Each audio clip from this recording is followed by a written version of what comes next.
The United States Air Force has a rich history of taking care of its own. When a death occurs, we not only show great respect and dignity for our fallen member, but also assist the families in understanding the specific entitlements available to them at this difficult time. Those of us who are involved in mortuary affairs must understand the sensitive and compassionate nature in which we should carry out these critical duties. Our responsibility extends beyond the preparation and transportation of the deceased and the lining up of arrangements.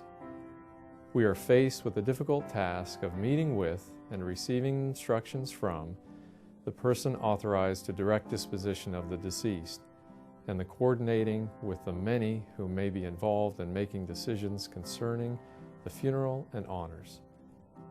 All deaths leave the affected family with a sense of loss. In the military, many deaths occur suddenly and can happen far from home. Therefore, our task can be much more difficult and requires maturity, patience, care and concern for people, as well as a solid knowledge of the governing directives, Air Force policies, and the often complex situations that surround the family members of the deceased. Our task is to ensure that those authorized to make decisions concerning disposition, as well as other family members, have a sound understanding of what the Air Force can do for them regarding mortuary and funeral services, military honors, and personal property disposition for their loved one. We also must have an understanding of funeral customs and traditions which may ultimately affect our meeting with the family or next of kin. This video was created to give you a sample of what a mortuary officer's briefing can sound like. Please remember that every mortuary briefing is different and can be affected by many factors. It is our hope that seeing these scenarios will help you assemble the rudimentary elements of your own briefing and give you a template to follow.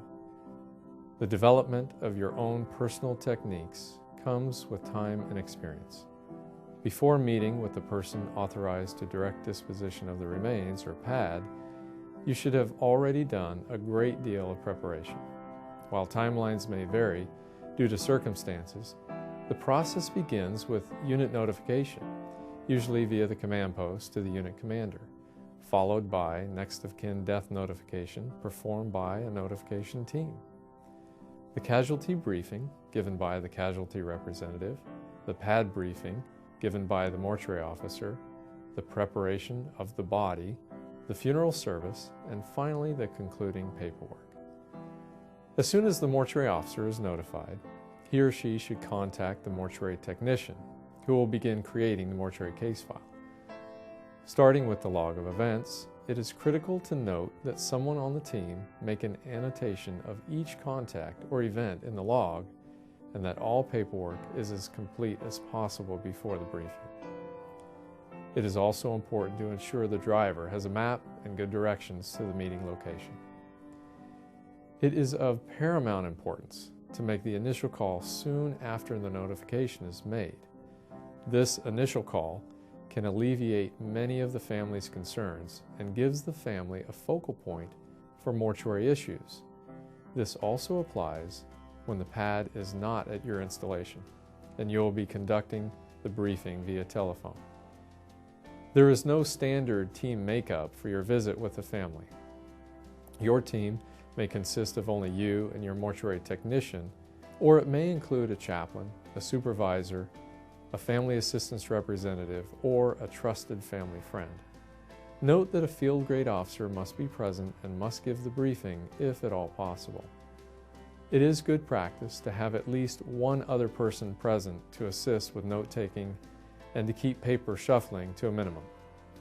You should bring with you an Air Force Form 970, a DD Form 1375, a funeral home directory, and a card listing key names and phone numbers for yourself, the deceased's squadron commander, the first sergeant, and any other helpful numbers you can think of. By the time you meet with the family, they should have received the Survivor Assistance Resource Guide, which outlines resources and information as well as points of contact for the various helping agents, to include mortuary and casualty affairs. As an easy-to-remember format for your brief, you can use the acronym I CARE. Make sure you introduce yourself and your mortuary technician, offer your condolences, make the PADD aware of the situation and the location of the remains, review options and services the Air Force offers, burial or cremation, initial preparation, transportation, family assistance representative, summary court officer, escort, honors, and VA headstone, and finally go over the entitlements, including primary and secondary expenses based on decisions that were made by the PADD. If you use this format during your visit, you will provide the necessary information for the PADD to make informed decisions and be ready to sign the Air Force Form 970 prior to departure. In this following scenario, the mortuary officer is meeting with a spouse who recently lost her husband in an aircraft accident. The Force Support Squadron Commander received notification that a plane assigned to the base crashed around 6 a.m. The remains were intact and positively identified by medical personnel and the coroner, and Air Force Casualty Affairs notified the spouse. Soon after, your office made initial contact and set up the meeting with the family at 10 a.m. the following morning. You gather your team that morning to discuss the case. Before heading out to meet the family, you explain to the team that the widow is probably still in shock and will most likely be extremely emotional. The following is an example of a PADD briefing. Hello? Hello, Mrs. Simmons. I'm Lieutenant Colonel Cotto Perez, the base mortuary officer. This is Staff Sergeant Williams, the base mortuary technician. We spoke over the phone yesterday. Is now still a good time for you? Yes, thank you for coming. Please come in. Okay.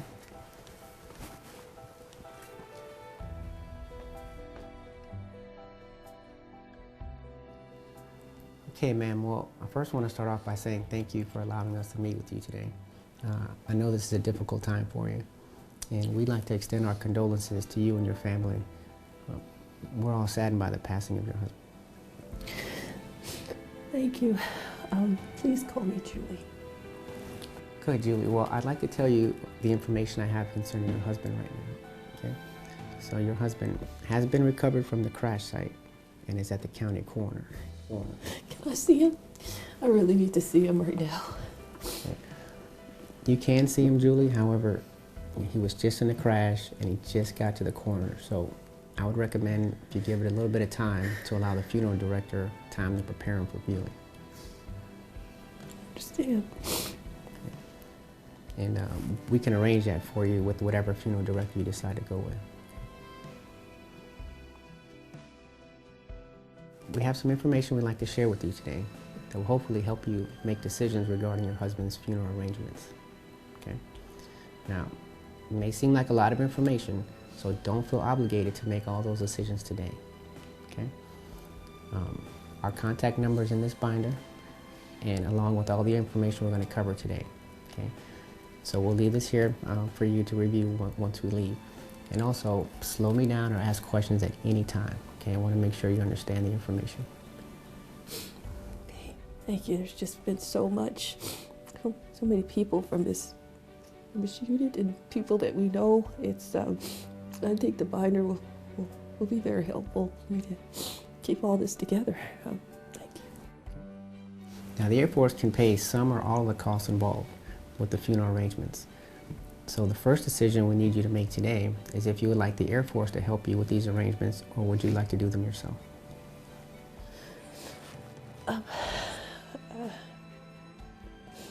I definitely don't want to try to do all this alone. I'm gonna need some help. Well, we're here to help you, Julie, okay, throughout this entire process. Now, I know this is difficult.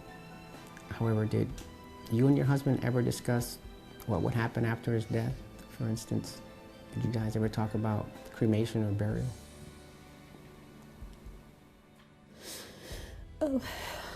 No, we never really talked about that. I'm sorry. It's okay. But I definitely want him buried. I want him buried so anyone can visit him anytime we want to. Okay. I understand, and we can certainly help you out with that. We have a local contract with Memorial Funeral Home, and this funeral home will do all the traditional services to include preparing your husband for burial. It'll also include dressing him in whatever you like, for instance, maybe a uniform or civilian clothes.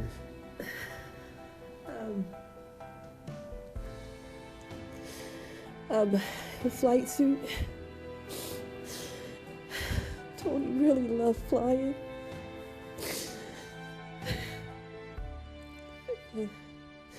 I think it's the flight suit.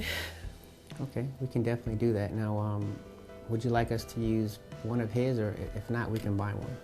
Oh no, I have one that he wore, and I'd rather he wear that one.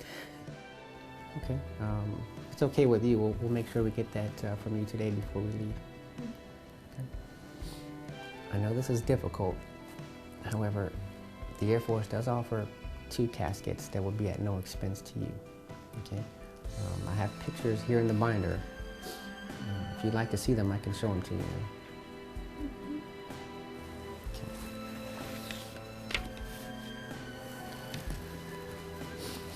So the Air Force offers 2 options. Oh God.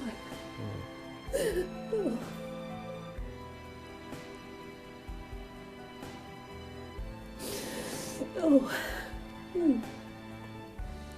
So there's a hardwood option, and then there's an 18 gauge steel option. I'm so sorry. Definitely the hardwood. The steel would be so cold. Tony, he really loved wood carving and the outdoors. It should be the hardwood. Oh.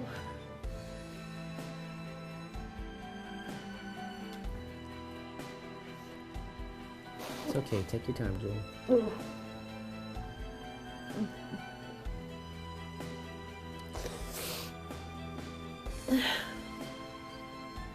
You're doing great, by the way.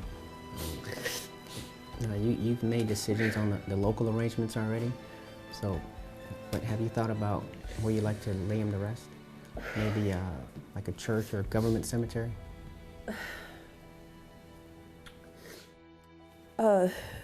There's our church back home in Valdosta, Georgia. It's on Patterson Street. It's First Methodist Church.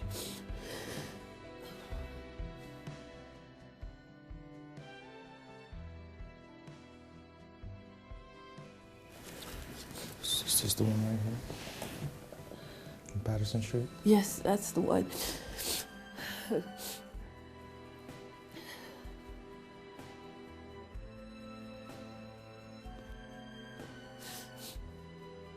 Okay, Julie, is there a particular funeral home in Valdosta you'd like to use? Yes, I'm so sorry. I don't know the name, but it's on Patterson Street. Also, it's. Here's a listing of funeral homes in Valdosta. Just see if any one of these ring a bell. Yeah, it's this one. It's Carlson McLean. I'll be contacting them and let them know that you'll be calling, and then I'll leave the contact information for you as well.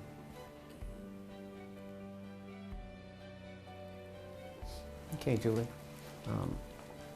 We're almost done now. Are you okay, or do you need a break?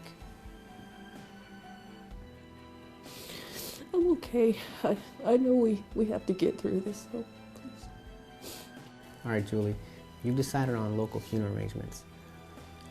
And we'll contact that funeral home for you, okay? You won't have to contact them. However, you will have to contact Carson McLean on your own, okay? So, just to review, The local funeral home will receive, prepare, and dress your husband in his flight suit. Okay?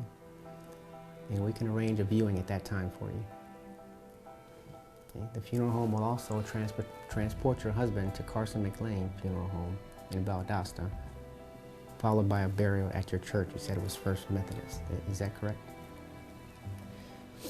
Yeah, that sounds right.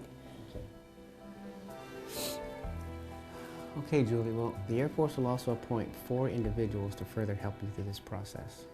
Okay? It's going to be an escort, a summary courts officer, a military family assistance representative, and an airman and family representative. Okay? So let's start with the escort. So the escort will accompany your husband from here to his final service. Okay? Now, this escort can be somebody you choose, or it can be somebody appointed by his commander. However, the only requirement is that this person be active duty. So, what you're saying is his brother or his best friend can do this? Right, either one, as long as they're active duty. But here's something to think about. His brother, being immediate family, is already entitled to travel expenses. So if you select his friend will also be entitled to travel to and from the service. Okay. Our good friends Aubrey and Kathy will be coming by later. And I'll ask him if he'll help us with this. Okay. Can I tell you that tomorrow? Sure, take your time. Now the next individual is going to be called a summary courts officer. Okay? And this individual is responsible for collecting and safeguarding your husband's property at work, so it may be returned to you. Okay? This person can also help you with packing and shipping your household goods if you decide to move back to Valdosta. So this person will be contacting you soon. Okay. The next individual is called the Military Family Assistance Representative. Okay? Now this person will be able to help you with all these arrangements also, and will be your primary point of contact with your husband's unit. Okay? His information is in the binder. He's already been appointed, and he'll be contacting you tomorrow if that's okay. That's fine. I need all the help I can get right now. And lastly, the Air Force will also appoint an airman and family representative. Now this person will be your point of contact, a little bit longer term point of contact for you, and will be contacting you in about 10 days or so. Okay? This person will help support you through all this and help you navigate through all the resources the Air Force has to offer. Oh, I didn't realize there was so much help. This is good. Okay. So are there any questions on those individuals so far? No, I can't think of anything right now. Okay. Now, in addition to all those services, the Air Force will provide a full honor guard to participate at the burial. Okay? And this honor guard will present you and your children with the U.S. flag. Now, I understand your husband's parents were divorced? Yes. So in that case, each of them can also be presented with the flag. So, does this honor guard, do they do the flying over the service? Since your husband was a pilot, you are eligible to request a flyover. However, they're approved based on available resources. So I can make that request. However, chances are it may not be approved.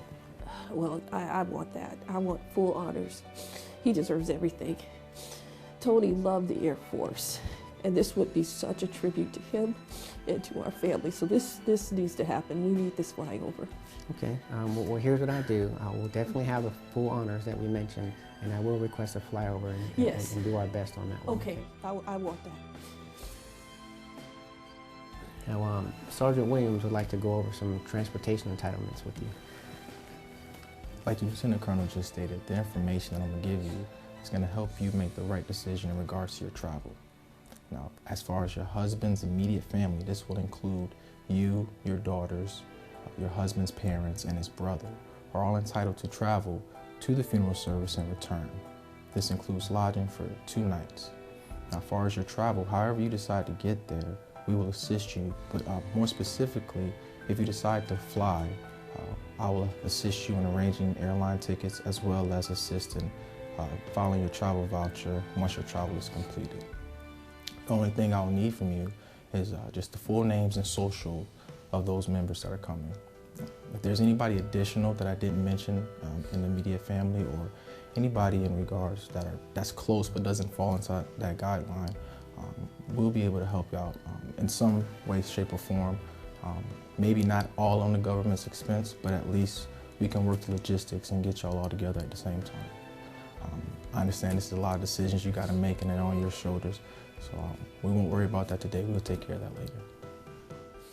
Okay, yeah, I haven't had a chance to talk to anybody yet, so I need to think about that and talk to people. And can I get back to you on that? Because thank you.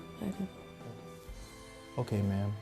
Our main concern is just making sure that your travel is as convenient as possible at this time. Also, the VA provides a headstone at no cost to you. Now, if that's something that you want to do, a picture of it and the form is in the binder. All I ask is that you fill the form out, and I can pick that up at a later time whenever you're ready. Yeah, I'm gonna definitely need some time to think about that. I just don't know right now. Okay, not a problem. Thank you. Okay, Julie, so just want to again review some of the decisions you made again today. You decided on the local funeral home. You've also decided that you would like your husband buried. You've picked out the casket. Okay. You decided the final burial place is going to be First Methodist Church.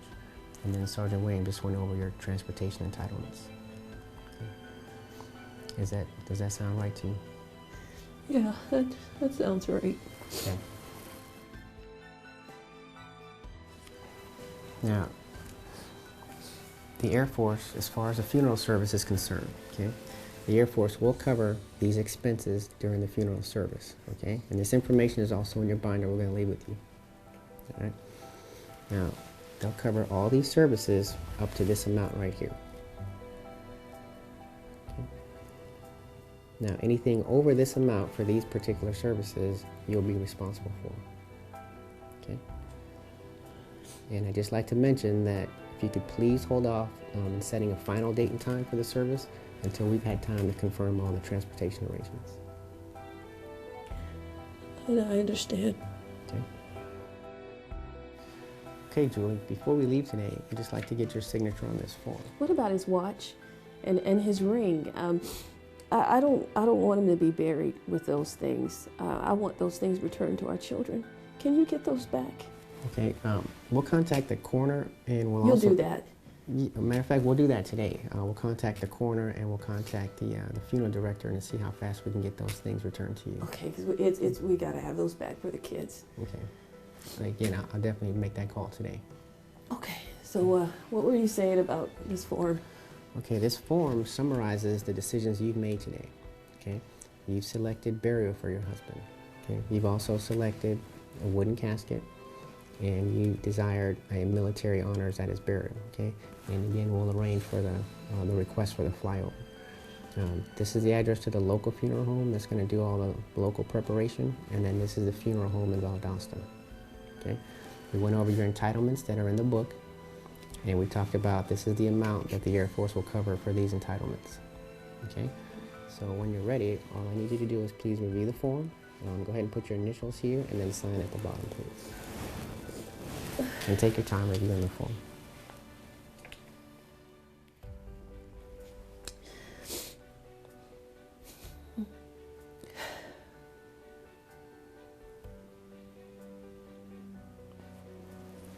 I'm going to get copies of these, right? Yes, ma'am. I'll make copies and I'll make sure I bring them to you tomorrow. Okay.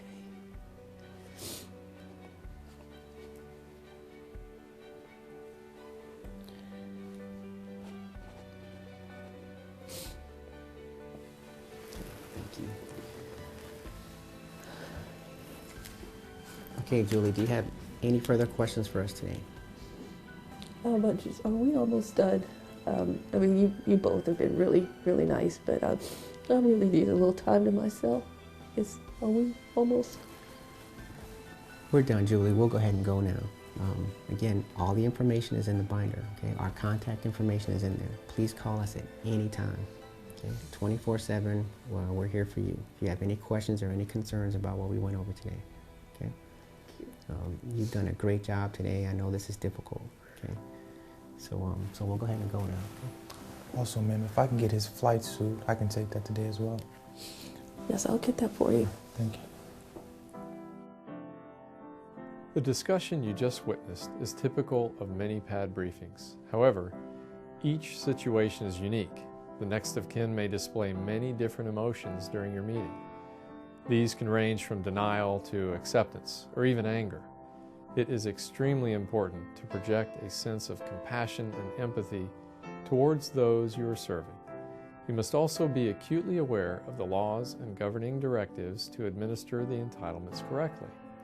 When in doubt on anything, it's best to say that you will check on that particular aspect and let them know, rather than promise something that you cannot deliver later. This will avoid incorrect information being passed along to the next of kin and may avoid problems down the road. If the incident had involved search and recovery operations, the mortuary officer would have been in contact with the next of kin after notification by casualty. The mortuary officer should not discuss disposition until the remains are recovered and identified. The mortuary officer should offer daily contact with the next of kin to discuss search and recovery efforts and an estimated duration of those efforts.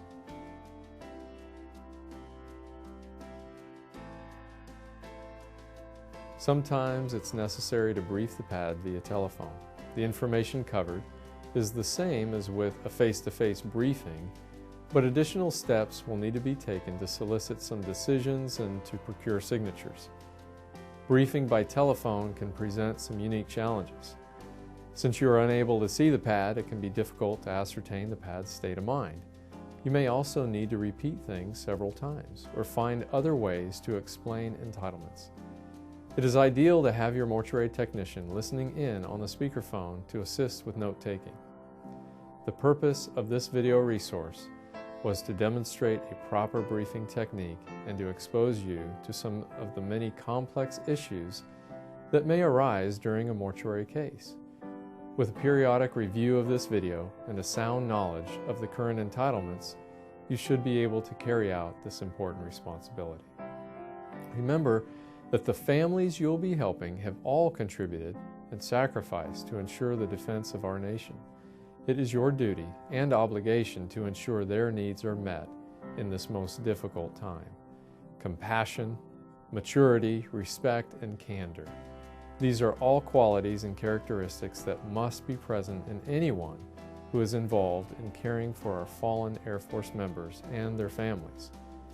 William Gladstone, the former Prime Minister of Great Britain, once said, "Show me the manner in which a nation or community cares for its dead, and I will measure with mathematical exactness the tender sympathies of its people, their respect for the laws of the land, and their loyalty to high ideals."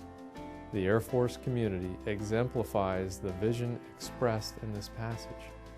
You are the key to the fulfillment of this vision, and the Air Force thanks you for your commitment to duty in performing this difficult task.